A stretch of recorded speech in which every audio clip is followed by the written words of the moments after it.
a full tank of gas, half a pack of cigarettes, it's dark, and we're wearing sunglasses.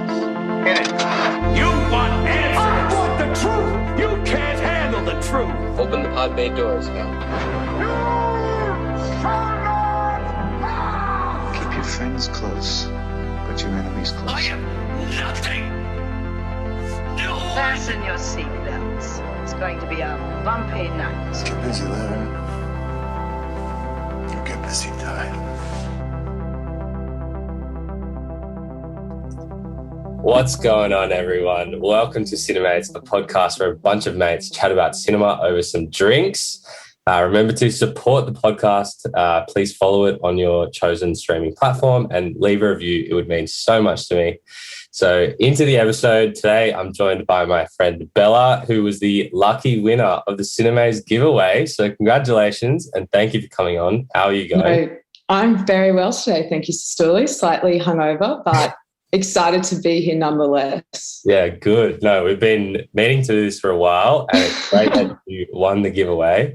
No worries. Thank you very much. So we'll be diving into the film adaptation of yet another absolute classic and the first installment of what is, in my opinion, one of the best series in cinema, Lord of the Rings, Fellowship of the Ring, directed by Peter Jackson, leading an all-star cast with Sir Ian McKellen, Viggo Mortenson, Elijah Wood, Cate Blanchett, and many more. So while we break down the movie, we'll be drinking what today, Bella? I'm having coffee. Yes, fair enough. And I actually have the dreaded COVID, so I'll be drinking some water. So we're both an exciting bunch here. Yes, very exciting and fun today on today's episode. So getting straight into it, if you are new to the podcast listening in today, we like to get an idea of who our guests are, what they like to watch in terms of movies and TV shows, because everyone has different preferences and what they like to watch. So we do a bit of a question game. So let's get into it. First one's a few divisive questions about different things, and then we'll get into the deep ones later.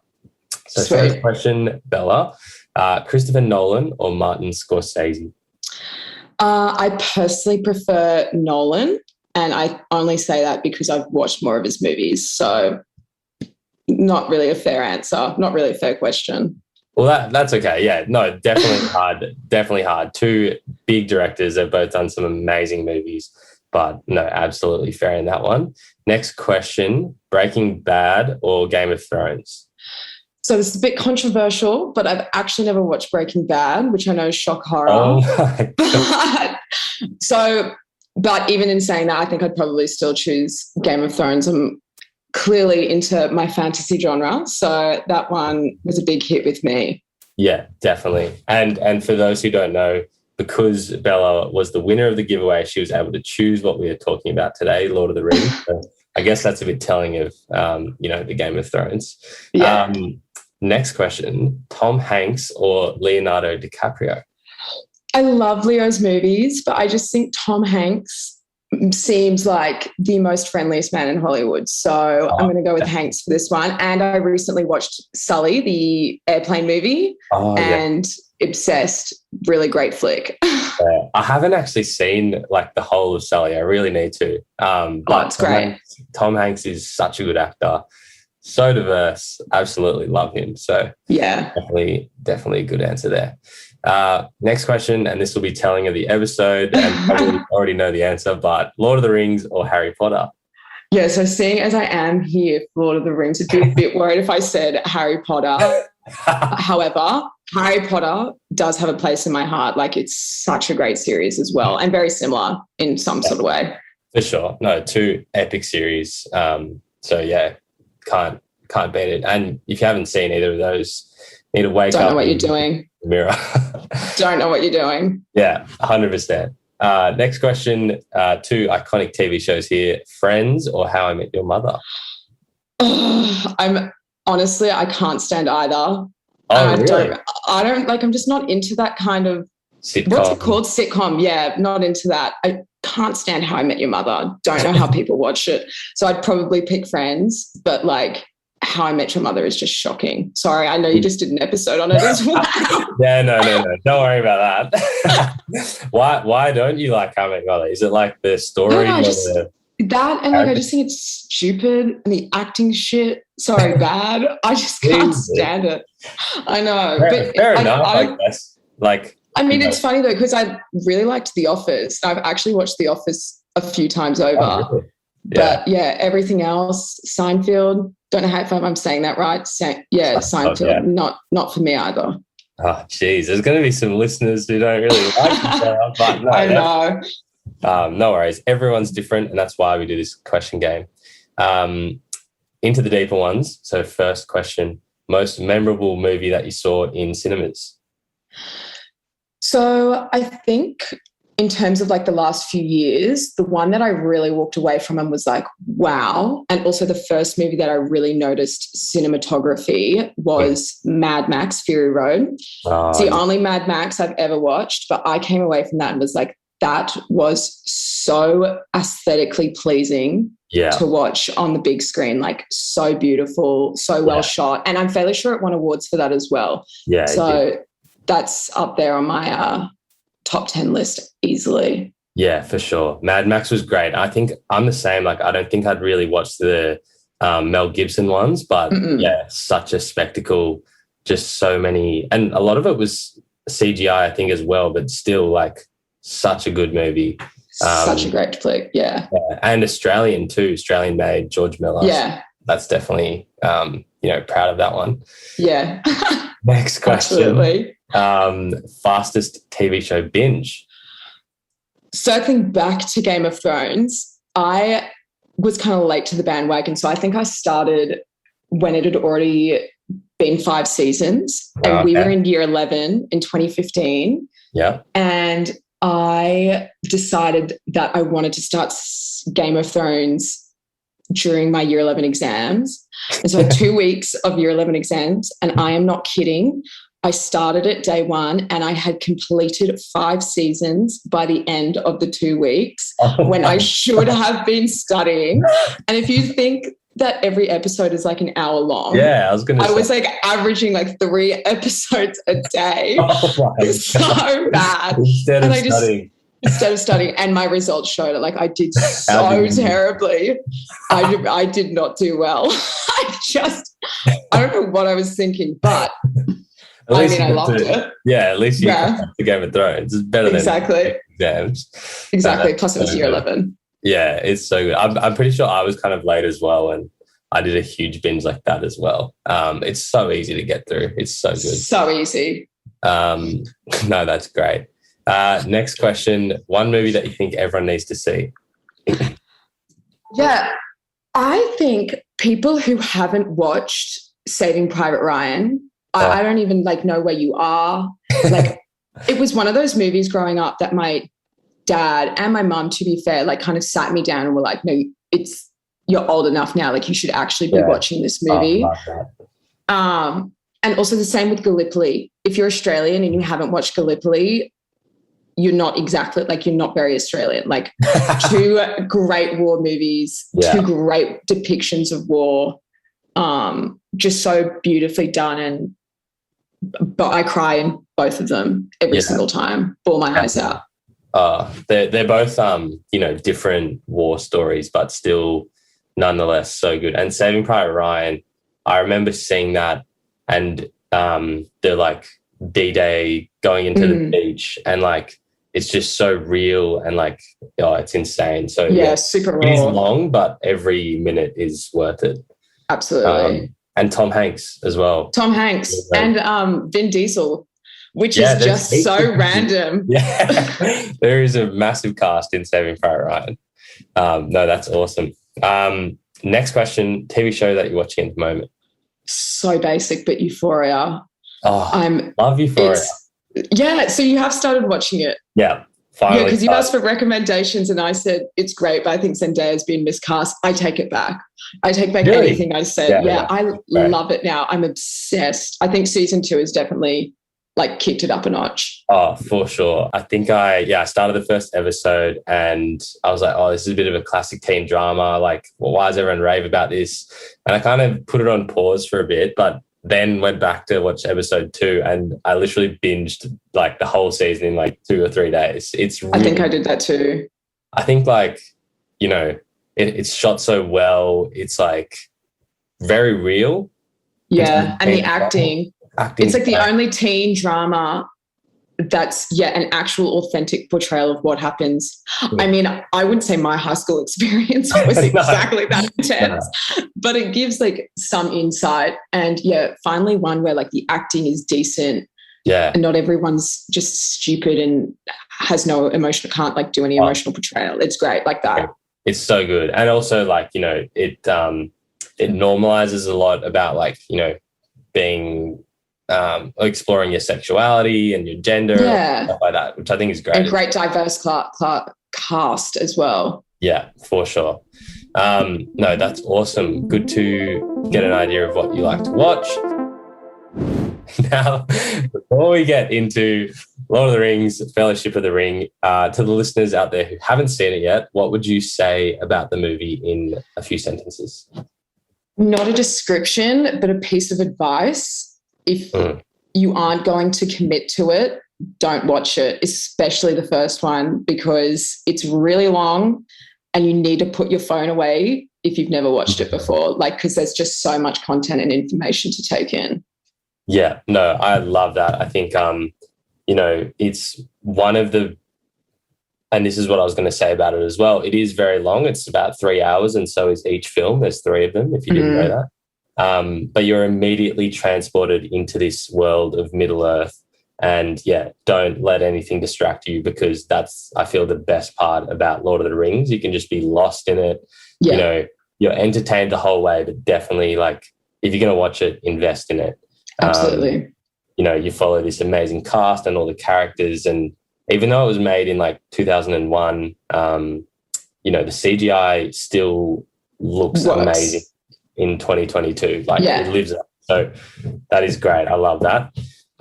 So now let's get into it. You've been warned there will be some spoilers if you haven't watched it and you need to go see it if you haven't. So let's get straight into it. We're going to be diving into what the story is all about. So, you know, from the start, we get this amazing opening monologue from Cate Blanchett, her character, and how these great rings were forged. So we get that iconic Howard Shore score, beautiful music throughout the whole series.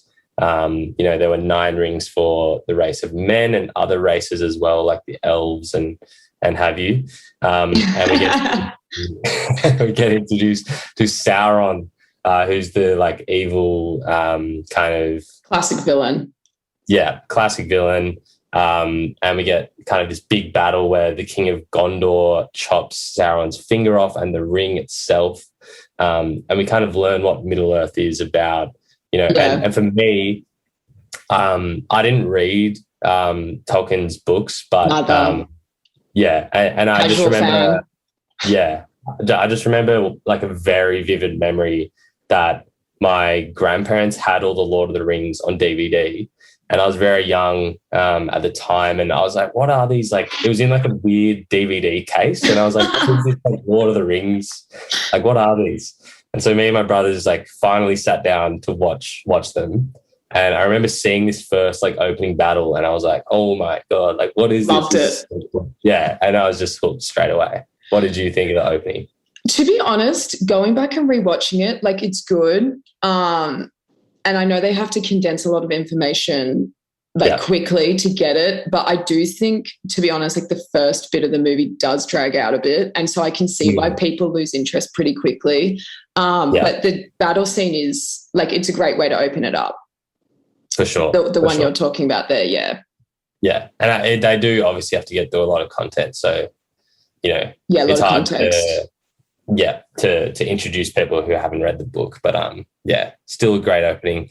So then we get introduced to the Shire, Bilbo Baggins, his birthday, goes invisible. So here we get introduced to like his uncle Bilbo, who's the star of The Hobbit, which is the prequel. And then Frodo. Yeah, the main character, Frodo, who's the star of the show, who's a bit like Harry Potter. No one would say Frodo's your favorite character. So he's but he's the guy who kind of directs the whole thing, I guess. Get introduced to Gandalf, who is the beautiful white or grey wizard at this point. And he's coming. He is stunning. He is. He's great. Comes for Bilbo's birthday. Get introduced to the beautiful Shire, shot in New Zealand. And then Bilbo has a bit of a temper tantrum and he's had enough. And he decides he's going to go away for a vacation and he doesn't intend to return, I think is the line. And then we get introduced to the actual ring. And it's passed to Frodo by Gandalf. Yeah. And he's supposed to be kind of like the caretaker. And then Gandalf then comes in blaze of glory and realizes, this is my problem with this kind of scene. It all just happens so quickly. And then, so for like 4,000 years, okay, not maybe 4,000, maybe like 3,000 or something like that, or however long it's been, Bilbo's had this ring and Gandalf's never realised that it's the one evil ring of Mordor. And then like all of a sudden in 2 minutes, Gandalf is like, wait, this is the ring. It's the ring. It's the ring. We found it. Bilbo's had it this whole freaking time. And so I'm kind of sitting there, I was like, okay, like not authentic, but like we're just going to roll with it. And so that kind of annoys me looking back on it. But like, again, Peter Jackson's doing his best here. So we've got to give him some leeway. For sure. And yeah, we're introduced to Frodo and Gandalf. It does kind of set up the like mystery behind the ring. And like, of course, Gandalf says like, the ring has awoken. And then we get introduced to the Nazguls, who were the 9 original ring holders, but they've become like kind of cursed. And so they set out to the Shire on their horses. And we're like, they're starting to be a bit of a plot building. And then, so Frodo's good friend, Samwise Gamgee, he chimes in and wants to come along for the ride. Join him on the quest. So Gandalf tells them both to set out to Rivendell to take the ring to the elves. Which they just gladly do. Yeah, they just do it because, why not? Also, like, little side note, I love that when they start out on the journey and they whenever they have like a backwards shot of the hobbits, it's just like little kids who play them. I thought that was like it's funny. Sweet. I was like, how do they do that? And and a mix of like special shooting, like Gandalf standing in front of them, like by heaps of meters or something along those lines. Yeah, something like that. Yeah, pretty cool. Very well done. Then we're also introduced to Merry and Pippin, who are also hobbits, and they kind of, provide the comedy relief. Yeah, they do. They're up to a bit of mischief. And so they're on their quest. And then we kind of, I think, go to, we're introduced to Saruman, the other wizard. And Gandalf, while Frodo and Sam go on their quest, Gandalf goes to meet with Saruman, who's still good at this point. But we can see that he's kind of tempted by the ring and by Sauron. And by the power, that idea of corruption, for sure. For sure. And like, they start this epic battle within the Isengard Tower. What did you think of that sort of scene? Yeah, great CGI, classic good versus evil shot there between the two wizards. We love seeing Gandalf get thrown around the room. He gets messed up. Yeah, he gets really bad. And then what happens? We move on to the Nazguls chasing after the hobbits. Yeah, so Gandalf's like, trapped on the tower. The hobbits were meant to meet Gandalf at like the Prancing Pony, and he's not there. And then the hobbits are like, at this pub, and we kind of get this. Actually, before that, they get chased by the Nazguls in that forest. a great scene. And I think this is finally where the action starts to pick up a bit for me. And I think for everyone, like if you've made it this far, like you're doing well. Sure. Yeah, so great, beautiful scene of the Nazguls on those horses. And the idea of like the trees are listening and everyone's kind of spying on these hobbits on their journey. I love it. All done like in bits of it done in slow motion. I just think that one was really well shot. Yeah, definitely. And like we get all this epic music. It's great. Yeah. So then in the pub, we get introduced to Aragorn, who's played by Viggo Mortenson, who's kind of the strider, and there's a bit of mystery behind him. And he obviously plays a big role towards the end. Yeah. We also see Frodo kind of he accidentally puts on the ring to like avoid a bit of conflict in the pub, and we can see him like starting to get a bit corrupted by it.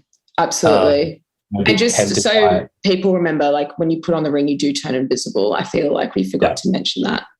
Yeah, and you like don't age. Yeah. So that's why it's so powerful, of course. So then they all escape with Aragorn. Like he saves them from getting like stabbed in their beds. From the Nazguls, yeah. From the Nazguls, yeah. And then they end up sort of traveling, and they get to, I think, like Weathertop it's called. Yeah.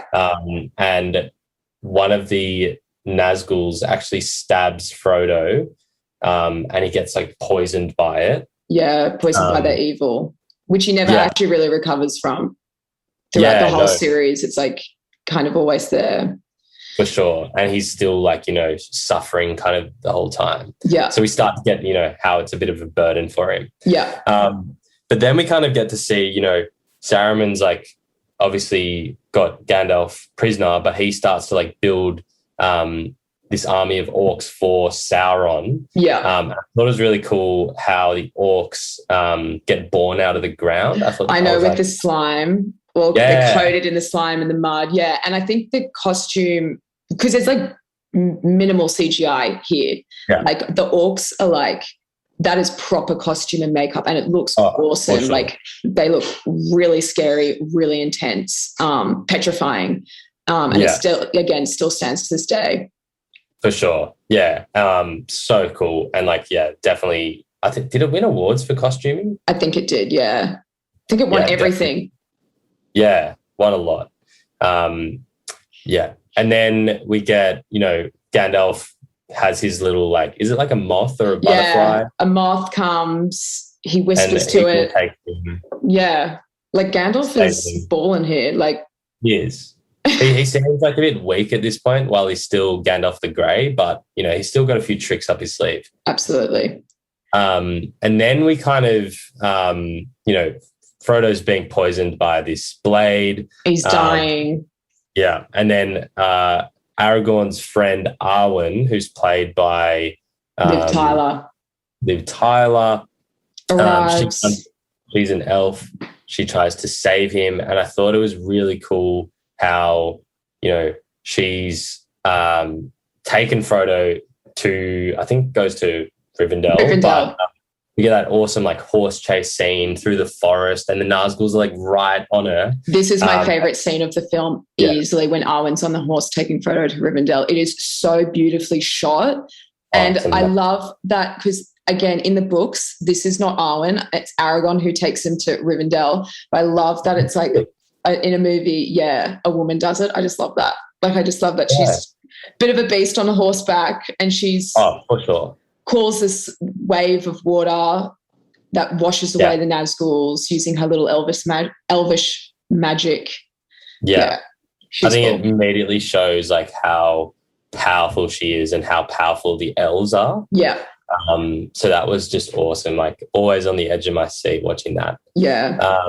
So then we finally get to Rivendell, and we're introduced to the elves and the actual fellowship, which is why the movie is called The Fellowship of the Ring.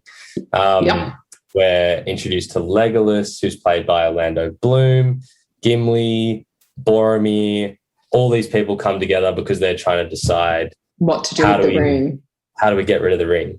What did you think of that scene? This is a great scene. I love movies where kind of all the characters come together and like it's a bit of a squad. And definitely. it's and like this is where you can see all the relationships, the beginning of the relationship starting to be formed. And this is supposed to be the end of Frodo's journey. And then poor Frodo, so they all start fighting over what they should do with the ring. And obviously Boromir, who's human, is already tempted by the ring's power and wants to use it to fight against Mordor. So it sets up everything quite nicely. And poor little Frodo, as he sees everyone arguing, steps in. And then Gandalf sighs because he knows that Frodo's really the only one who could possibly carry the ring because it's such a burden and it tempts everyone else. But he doesn't want Frodo to do it because he shouldn't have to do it because he's just a poor little hobbit from the Shire. It's so good. He's like, I will take it. And Gandalf's like, no, not Frodo. It's so good. And then the classic line, you have my sword, you have my bow and my axe, like iconic. So good. And I guess, and I was going to say the other iconic line is the one that's like the meme is one does not simply just walk into Mordor. Like love that too. So good. Such an awesome scene. And like, really develops that idea of like friendship amongst them all. Yeah. And then, they finally, take off on this journey. The Fellowship is kind of going through all these cool landscapes throughout New Zealand. Beautiful landscape shots. Yeah. And then, there's all these things kind of like trying to stop them on the way that kind of Sauron are trying to do. We get these like deadly birds. And like, they're on the mountain. It's like snowing heaps, and Saruman's trying to bring down the mountain on top of them. And Boromir's getting tempted by the ring. It's just chaos. There's a lot of chaos. There's a lot going on, and they've travelled very far in the space of 5 minutes here. They seriously have. They've gone a long way. So then they're forced off the mountain by Saruman, and they're forced to go through the mines of Moria, which Gandalf. It's not explained super well in the film, but Gandalf knows that I think the mines where all the dwarf kind live have been completely ravaged and everyone there is dead, which is why he didn't want to go there in the first place. But poor Gimli, who is a dwarf, doesn't realise. He thinks he's off to be welcomed by his cousin, who's like the leader of the mines, and he gets there and everyone's dead, skeletons everywhere. And then bloody stupid Merry or Pippin, can't remember. One of them, drops the skull into the well, makes a sound, and the orcs come. And this is another great bit. Like if people are watching Lord of the Rings for the action, this is another great action scene when the orcs come and attack, and the big troll comes and stabs Frodo. But he is, and we all think it's all over. Everyone's freaking out. And if you haven't watched it for the first time, you're like, shit, Frodo hasn't lasted long at all.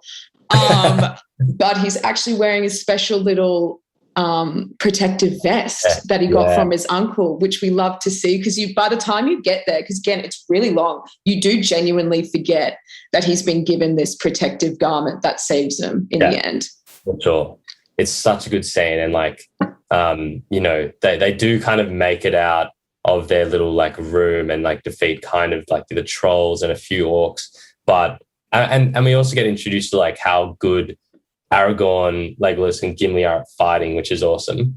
But then they like, go deeper into the mines and like there's so many orcs everywhere and they're fully surrounding them. And I'm like, holy shit. Yeah. But then they start to all run away and you're like, holy shit. What's coming now? And it's like the demon, I don't know what it's called, but, Gandalf kind of like always sensed that maybe it was there. Yeah. And we get this epic chase scene with the massive demon and the Fellowship. Yeah. What did you think of kind of that scene and how they try and escape from the demon? Great running scene. And then this is where they're jumping off the bridge, isn't it? And Gimli's being thrown. It's chaos. Everyone's just, I want to say it's every man for themselves, but they're actually all helping each other out. But like it's, again, like the friendship of like everyone's just trying to get over this bridge and this big fire demons. I mean, I will say CGI here, probably 2021 could step up its game of the actual demon itself. And then we have, you think we've made it Gandalf turns around and does the amazing "You shall not pass." Like, I've totally butchered that. I've totally butchered that. No, that was so good. But does that, the demons falling into the big black gaping hole beneath them. Yeah. You think you've made it out and you're like, surely this is the end of the movie now. And then the big fire demon whips out whips out his whip, grabs Gandalf, and he does the "Fly, you fools." And then he goes, and it's just so sad because then Gandalf's dead. So bad, yeah. You're like, oh no, Gandalf. And like Frodo's yelling, everyone has to just leave because they could die.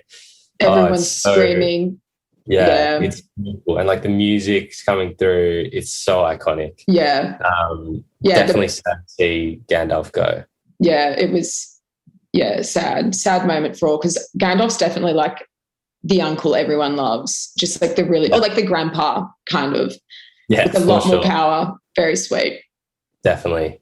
And you're like, where is he? Like, hope he comes back. And you'll see maybe later in the other movies. But definitely at this point, you think Gandalf's dead. Like, Gandalf is dead right now. Yeah. And then we get, they finally escape from the mines. They get to this kind of forest area. And, Boromir's really stepping up his, like, corruption. He's really trying to take the ring off Frodo, like literally like goes mad. Yeah. Leads them away from the group. Leads them away. Legolas and the rest of them are kind of, distracted amongst themselves. And then, which kind of in the background has been happening the whole time, the Uruk-hai, who are these like huge special orcs that Saruman's been breeding, who have been chasing the Fellowship, come meet them all. And Aragorn like turns around and he's like facing off against like so many of them. And he looks so like, sexy.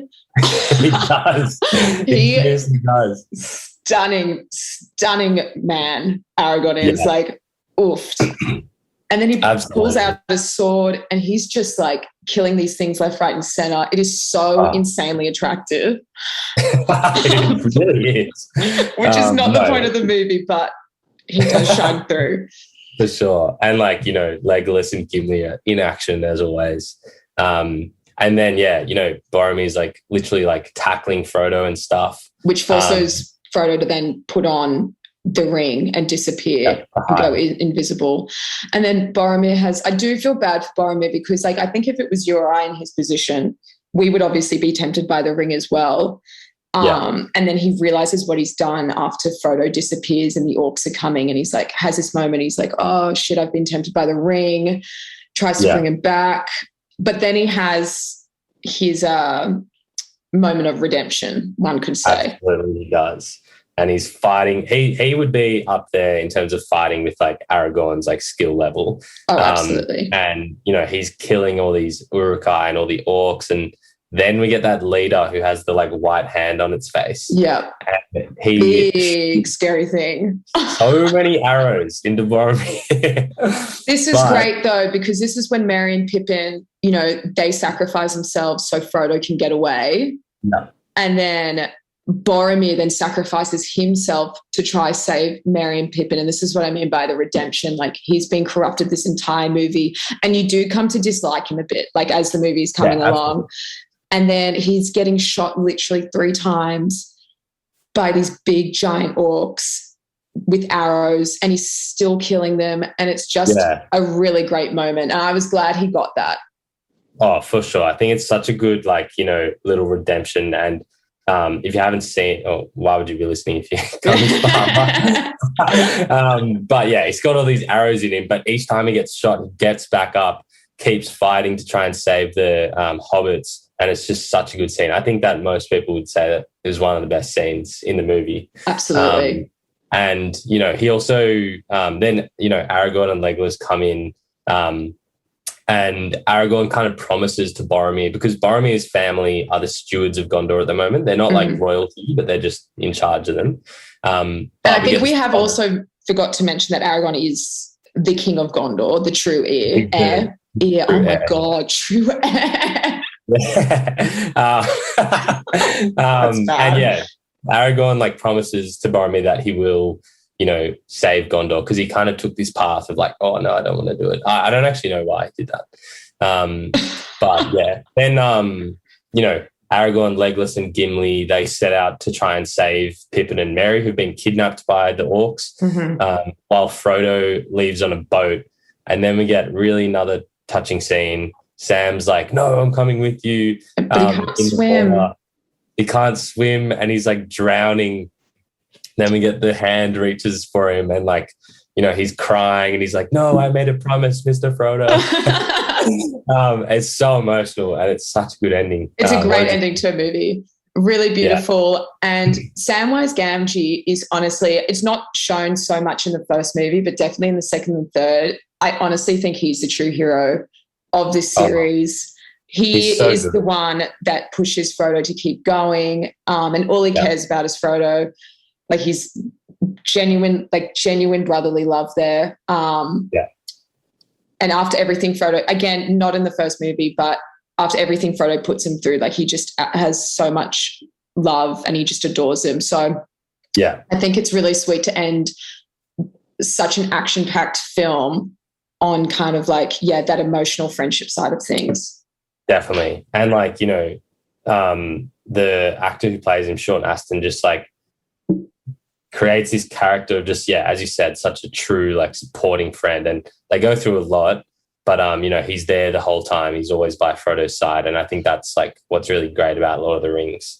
And I remember like they obviously like, go in their little canoe for a bit, but they finally get back on land. And I remember seeing this, they're like looking, they get to the top of like a hill and they're looking out at Mordor and it's so far away. And I remember seeing it for the first time and being like, wait, what? Like, is that the end? Like, they got ages to go. And then my brothers were like, there's 2 more movies. I was like, oh shit, what the heck? They've got a long, fat journey ahead of them. Long way to go. Yeah, so, such a good movie, obviously such a good story, and there's 2 more films to go. So definitely, a lot to happen from here. What do you think from the Fellowship of the Ring, having just started the story, who do you think your favourite character is at this point? I mean, Aragorn always makes a great impression in terms of physical appearance and just like personality. He's just very suave. Again, I think that's how you pronounce it, not guaranteed. But I think he's everyone's favorite, obviously. But I've said this to you before, I do really like Legolas. Again, not heaps of screen time, doesn't have too much to say, but I just think he's a class act. Especially, in the first movie, his character does get a bit more time later on. But great supporting role, very well played, and like just isn't there to be a hero, No. Everyone else gets the kind of like, even Boromir, it's like the typical kind of macho hero kind of vibe. Whereas he's like an elf, he's got the bow and arrows, just not super sexy, but he's just slick, I think. Very, very slick. And I think like, he never does anything wrong. He's always like on point with his fighting. Kills like some huge things, which I won't spoil, but he's definitely such a good character. And him and Gimli's little like sort of brotherly banter. Great part of the movie. For sure. And his friendship with Aragorn's really sweet as well. Yeah, definitely. I think. What about you? I think this is a tough one. I think when you mentioned like Samwise Gamgee's kind of supporting role the whole time, I do think that he is also like such a key part of the movie. Like, and I think that him being just so supportive the whole time, even at the very end, like in the third one, The Return of the King, like his character goes to another level. But I think at this point, I'm probably most intrigued by Aragorn. I'm like, what's his like true story? He's got this kind of romance with Arwen. He's helping the Fellowship. He's also developing this friendship with Legolas and Gimli, and he is very attractive and sexy. So, he's just such a good character. And one fun fact I didn't really know, but like, and this is, I guess, synonymous with all the characters. Like, we attach the actor to that character. You know, there's a huge cast here, like Hugo Weaving, Cate Blanchett. This list goes on. Christopher Lee, Andy Serkis. But with Aragorn, I didn't know this, but Viggo Mortensen wasn't actually kind of the first choice for the role. They tried to get Daniel Day-Lewis, but he declined it. Nicolas Cage received an offer but declined it. Can you imagine Nicolas Cage playing Aragorn? With the long sex hair. appeal would be zero. Yeah. Vin Diesel auditioned. It's So crazy. weird. Russell Crowe declined it because he didn't want to be typecast after Gladiator, because I guess they're kind of similar characters. But then it came to Viggo Mortensen, and now he's just like iconic for it. So I absolutely can't imagine any other actor playing any of these characters. Like, they're just so ingrained to the story now. For sure. And like, they'll go down in history with the franchise. Absolutely. Imagine declining the script though. Like, imagine looking back now and being like, why did I turn it down? Yeah. But I guess Lord of the Rings, I mean, it probably on paper didn't have as much, you know, it's still fantasy at the end of the day. There's like trolls and goblins, you know, so probably it might be a bit weird, like for someone to just randomly pick up and be like, yeah, I'm going to take this. But so I understand declining some of them. But obviously, you know, it was quite a big book though from Tolkien, and it's quite old. But yeah, I guess, you know, being a blockbuster Hollywood film, like maybe people couldn't envisage it. But we've actually got some other characters and actors who also turned down, which are quite interesting to hear. So for Frodo, Elijah Wood obviously couldn't picture anyone else now, but he was selected from 150 actors, and Jake Gyllenhaal unsuccessfully auditioned, which I think is interesting. I can't really imagine him though. No, I mean, I guess he's got the hype for it. You know, he seems rather small. Maybe back in his early, like, Donnie Darko kind of days, I can kind of see it. But like, because he would have been really young. But now it's just Frodo is Frodo. And like, I don't think that who does play Frodo? Yeah, Elijah Wood. He's like barely done anything since. Yeah. He hasn't done a lot. No. It's like the same with Harry Potter. I feel like these actors, not unfortunately, but they get associated with. Yeah. And it's hard to kind of do anything else, especially with such a specific kind of genre as well. So it's like the same with like Rupert Grint and who plays Harry Potter? What's his name? Daniel Radcliffe. Yeah, true. Yeah. Like, they've basically done nothing else. Yeah. But yeah, no, it's interesting. A few other characters, Ian McKellen, or Sir Ian McKellen, plays Gandalf, but Sean Connery didn't understand the plot. And he was going for Gandalf. Patrick Stewart, who, you know, is in Star Trek, and he didn't like the script. Sam Neill, is he New Zealand or Australian? You're asking the wrong person. Screw it, we're not even going to put Sam Neill in. Sean Bean, who plays Boromir, Bruce Willis expressed interest but didn't get it. Liam Neeson passed the role down, which could have been interesting. I can kind of see it. I can see Liam Neeson. Because like Taken and... Exactly. You know about Sean Bean. So, Stuli, I'm sure you're aware of my incredible fear of flying, which is a shame because, as most people do know, like, my family are based overseas, so it is quite debilitating. Sean Bean also has a horrific fear of flying, apparently. So apparently when they were doing these massive shoots up in the mountains and everyone had to get like a helicopter up there to do the shoots or whatever, he would hike for 3 hours in his costume and makeup because you would not get on the helicopter. Oh my God. Full serious. And I was like, I feel that so hard. I would not be caught drop dead in a helicopter at all. Wow. Yeah. I didn't know that. Yeah. Maybe that's why he got so corrupted by the ring. He's had enough. Yeah, definitely. A few other last ones. Billy Connolly was going to be considered for Gimli. So weird. Orlando Bloom, who plays Legolas, actually auditioned for Boromir's brother, who we get introduced later. Arwen was going to be played by either Helena Bonham Carter, who plays Bellatrix in Harry Potter, or Uma Thurman, but she was pregnant, so couldn't do it. I can see Uma. I could definitely see Uma. Yeah, with the nose, it works. Yeah, so good. And a last little fun fact: Andy Serkis, who plays Gollum, who's the kind of corrupted, creature. He used to be a hobbit, but now he's like a creature. Yeah. The way that he came up with the voice for the character was he mimicked his cat coughing up a hairball and turned that into a voice.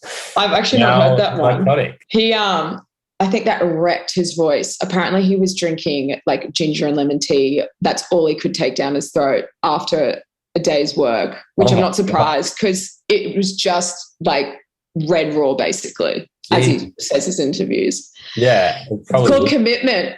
And now he's one of the most iconic, but he's like the most iconic voice. Like you could recognize Gollum or Smeagol's voice anywhere, and you wouldn't even have to watch the movies. Like everyone knows who Gollum is. Yeah, for sure. And we kind of get more of him in the other films. Yeah. But yeah, just a few fun facts because it's such an iconic series now, and all the characters are so iconic and their actors. But that is a wrap for Lord of the Rings. Hope you enjoyed that breakdown, and if you'd like to hear the other installments, let us know. But such a great movie, definitely watch it. So iconic. So as always with the previous episodes, we like to do a bit of a Cinemates elevator pitch. So last episode's elevator pitch came from a member of the Cinemates community, James, who recommended the TV show 000. And let me just sum it up with my thoughts with one word. And all I will say is, wow. I've only seen, I think the first 4 episodes, and can safely say that this show is insane.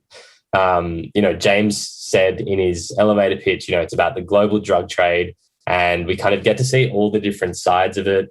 We see the production in Mexican cartels, how it's actually like shipped in freight containers on these big, large ships, how it gets to different countries, where it ends up. And in this case, we see kind of the Italian mafia trying to import drugs from Mexico. So it's really cool in the sense you see all the different sides of it, as opposed to like other shows that maybe just show one side, like Breaking Bad or Narcos or something. So I think that's really cool in that sense. And I'll say on that note, think like Narcos and Sicario, but better, dare I say. Have you seen Narcos, Bella? I watched the first season ages ago, and I remember really enjoying it, but for some reason I couldn't get into the second season, but I definitely watched Sicario. Yeah. That was great. That was a banger of a movie. For sure. Definitely stand by my comments. It pulls like the best parts of both of those. It's got a really good cast. The story sucks you in immediately. And I love that the show, as I said, follows different parties, I guess. The Mexicans, the Italians, the Americans. So you get all these cool different languages and all these different perspectives. The cinematography and the set locations are just beautiful. And I don't know how they filmed it, and this probably sounds a bit ignorant, but it's so like HD and crisp. I don't know why, but it's really good. So in Australia, you can find it on SBS On Demand, which is free. So I would really, really recommend that you go check it out. And a big thank you once again, James, for the elevator pitch of 000. So definitely go watch it if you haven't already. And now for this episode's elevator pitch, it's coming from Cinemates community member Jack. So let's hear what he's got for us. Hey Michael, the show I'm pitching today is called Rake. It's an Aussie-made show. It's set in Sydney CBD, around Hyde Park and King's Cross. It follows the life of Cleaver Green, a brilliant criminal barrister who makes his living defending the most hopeless of cases, from cannibals to corrupt politicians. He is incredibly self-destructive, however. He finds himself racking up massive gambling debts, waking up next to women he definitely should have slept with. The script is really, really well written. It's absolutely hilarious. His ability to sway a jury away from any logical thinking. It's on Netflix. It's really easy watching. Also really great seeing show set in Sydney. Could not recommend this more highly. Awesome. Nice. Thank you, Jack. I have not actually seen Rake, but I've been told to watch it a million times, and I love that it is Australian. Have you seen Rake? No, I've also heard really good things about it. And I always really appreciate it when someone does watch an Aussie show as well, because I just feel like they don't get the attention they deserve sometimes, for sure. For sure. No, definitely keen to give that a try, and I'll give my thoughts in the next episode. So thank you for that, Jack. Rake, we'll see how it goes. So that is a wrap for the episode. Thank you so much for listening in to this episode of Cinemates, a podcast where a bunch of mates chat about cinema over some drinks, in this case, coffee and water, because I've got COVID. And I'm hungover. So if you want to support Bella and myself, follow the podcast on Apple Podcasts, Spotify, and leave a review. It would mean so much. Loves a shameless plug. I had to plug it. But yes, huge thank you, Bella, for coming on.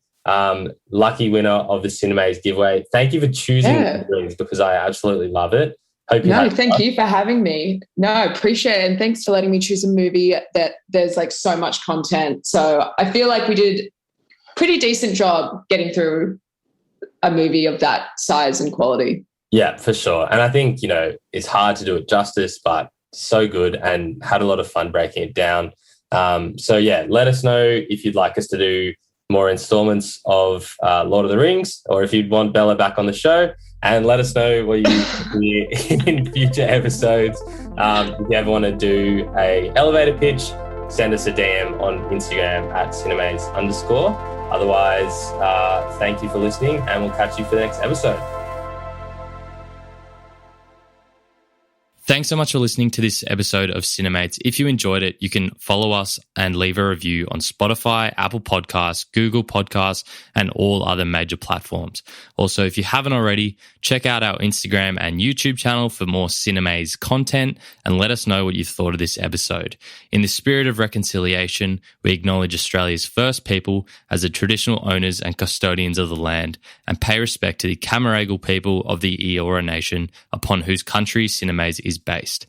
We honour the storytelling and culture of Aboriginal and Torres Strait Islander communities across Australia. Also, in the spirit of chatting with mates, remember it's always important to check in with those around you, whether it's friends, family, or colleagues. Sometimes they may be going through a hard time, and chatting with them may reassure that they aren't alone. If you or anyone you know is ever struggling, call Lifeline on 13 11 14.